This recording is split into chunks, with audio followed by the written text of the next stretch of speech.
लोकसभा चुनाव के पहले निषाद पार्टी अपने कार्यकर्ताओं को प्रशिक्षण देने का काम कर रही है। हमारे साथ बात करने के लिए मौजूद हैं उत्तर प्रदेश सरकार में कैबिनेट मंत्री हैं संजय निषाद।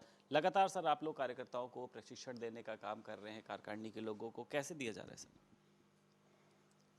कि कम संख्या में अंग्रेज आए थे और शिक्षित प्रशिक्षित थे और देश पर 350 वर्ष तक उनके इस देश पर गुलाम रखा।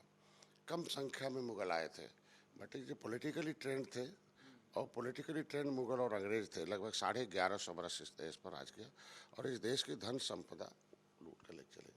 उसी तरीके से देश की आज़ादी के बाद कम संख्या में जो पॉलिटिकली ट्रेंड लोग हैं, वो पावर और पैसे उनके हाथ में, वो अपने हिसाब से देश को करते हैं। अर्थव्यवस्था उसके बाद भी चौपट हो गई। अंग्रेज मुगल जितना नहीं लूट पाए थे, पिछली सरकारों ने लूट लिया। हम इस देश में जब भगवान राम और निषाद राज के हाथ में सत्ता थी, तब इसे हम सोने की चिड़िया कहते थे और गुरुओं का देश कहा जाता था। आज के दिन में हम इन्हें शिक्षित प्रशिक्षित 10 इसलिए कर रहे हैं कि जो शिक्षित प्रशिक्षित 10 पॉलिटिकल लोग हैं, वो पावर में हैं, पैसे में हैं और इनके वो संविधान के मालिक हैं और संविधान में जो वर्णित है वो जैसा चाहते वैसा करते हैं। आज इनके पुरखे 31 अगस्त 1952 तक 5 साल 16 दिन गुलाम रहे, अंग्रेज़ों को भगाया मारकर, और अंग्रेज़ों ने इन्हें कानून बना के उजाड़ा था। लेकिन 70 साल बाद 193 जातियाँ उत्तर प्रदेश में और 178 जातियाँ पूरे देश में ऐसे इधर उधर पाइपलाइन में रोड पर घूम रही हैं। आखिर उन्होंने देश को आज़ाद कराया था, ऐसा कोई गलती तो नहीं किया था ना। लेकिन इन पिछली सरकारों ने कोई दर्द नहीं देखा। इनके साथ अंग्रेज़ों जैसा ही अन्याय किया। जब भी हम लोग कभी इनके आरक्षण की मांग करने जाते थे तो डंडे खाते, गोली खाते थे। तो इन्हें अभी शिक्षित प्रशिक्षित कर रहे हैं कि बंदूक में नहीं, बटन में ताकत है। सबको डेमोक्रेसी में the real God is voter in the democracy. इस युग का असली भगवान वोटर है, साइनिंग अथॉरिटी वोटर है और डिसाइडिंग अथॉरिटी भी वोटर है। तो वोटर के पास जाना है, reach the voter and treat the voter and cast the voter. जाना है, सही बात बताना है और उससे सही जगह वोट डलवाना। फिर उसके बाद मैंने तय किया कि educate the educated person about the politics. इसके वजह से हमें जिन सीटों पर चुनाव लड़ना है, वहाँ के पढ़े लिखे लोगों को, जहाँ हमारा निषाद बाहुल्य है, भाई हम बिना वोट के अब लड़ाई नहीं लड़ सकते।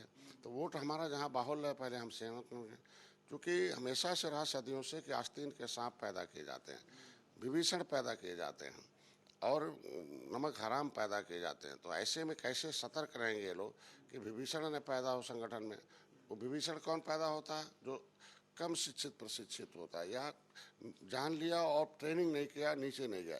तो ये चेक किया जाता है कि कौन व्यक्ति पार्टी का वफादार सिपाही है, कौन भविष्य में गद्दार सिपाही होगा, उसे तलाश करने के लिए और उसे चेक करने के लिए किया जाता है। चूँकि ये लंबे समय की यात्रा है, तो ऐसे में हमेशा समाज में हमारे हमेशा जितने नेता आए वो सब मारे गए। इसलिए मारे गए, उनके पास कोई पॉलिटिकल राजनीतिक सेना नहीं थी। तो अब हमें जिंदा रहने के लिए हमारे पास एक सेना चाहिए। कुछ सीटों को लेकर आप सर क्या अपनी दावेदारी भी करेंगे? लोकसभा चुनाव के पहले अनुप्रिया पटेल भी 5 सीटों को लेकर अपनी दावेदारी कर रही हैं, तो कुछ मांग करी है सर आपने? कि मैंने अमित शाह, नड्डा साहब और प्रधानमंत्री को, योगी जी को, मतलब भारतीय जनता पार्टी को मैंने बड़ा भाई और गार्जियन मान लिया। उनकी जिम्मेदारी बनती है कि अपने छोटे भाई को किस सम्मान के साथ रखते हैं। क्योंकि त्रेता में भगवान राम ने कहा था कि आधा राजपाट ले लो, मैं उस वंश का हूँ।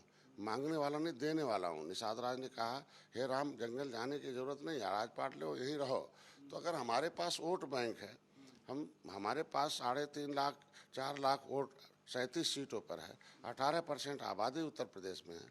हम 2019, 2017, 2019, 2022 में वोट ट्रांसफ़र करा के इनको दिखा चुके हैं, इनकी सरकार बना चुके हैं। और सपा बसपा एक हो गई थी, फिर भी ऐतिहासिक जीत दिलाया था। तो ये भारतीय जनता पार्टी को सोचना होगा कितनी सीटें देंगे, हमें सम्मानजनक, कहाँ हम जीत सकते हैं, कहाँ नहीं।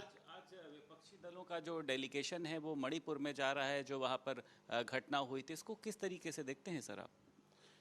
देखिए, विपक्षी दल के हाथ में सत्ता रही है बहुत लंबे समय तक।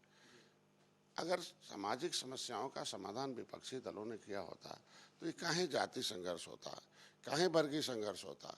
इसकी मतलब ये संघर्ष ये जातियां संघर्ष करती रहें और ये सत्ता में बने रहें। उस समय आने पर इसीलिए जांच होगा और जांच होने पर पता चल जाए। वह हमेशा विषयांतर करना चाहते हैं, अपनी कमियों को छुपाना चाहते हैं। इसीलिए मणिपुर में जब जांच होगा पता चल जाएगा विपक्षी लोग कौन उसमें दोषी है, कौन उसमें दोषी नहीं है। बहुत शुक्रिया बात करने के लिए। उत्तर प्रदेश सरकार में कैबिनेट मंत्री संजय निषाद हमारे साथ मौजूद थे। लखनऊ से वीडियो जर्नलिस्ट पंकज निगम के साथ संदीप खेर, भारत समाचार।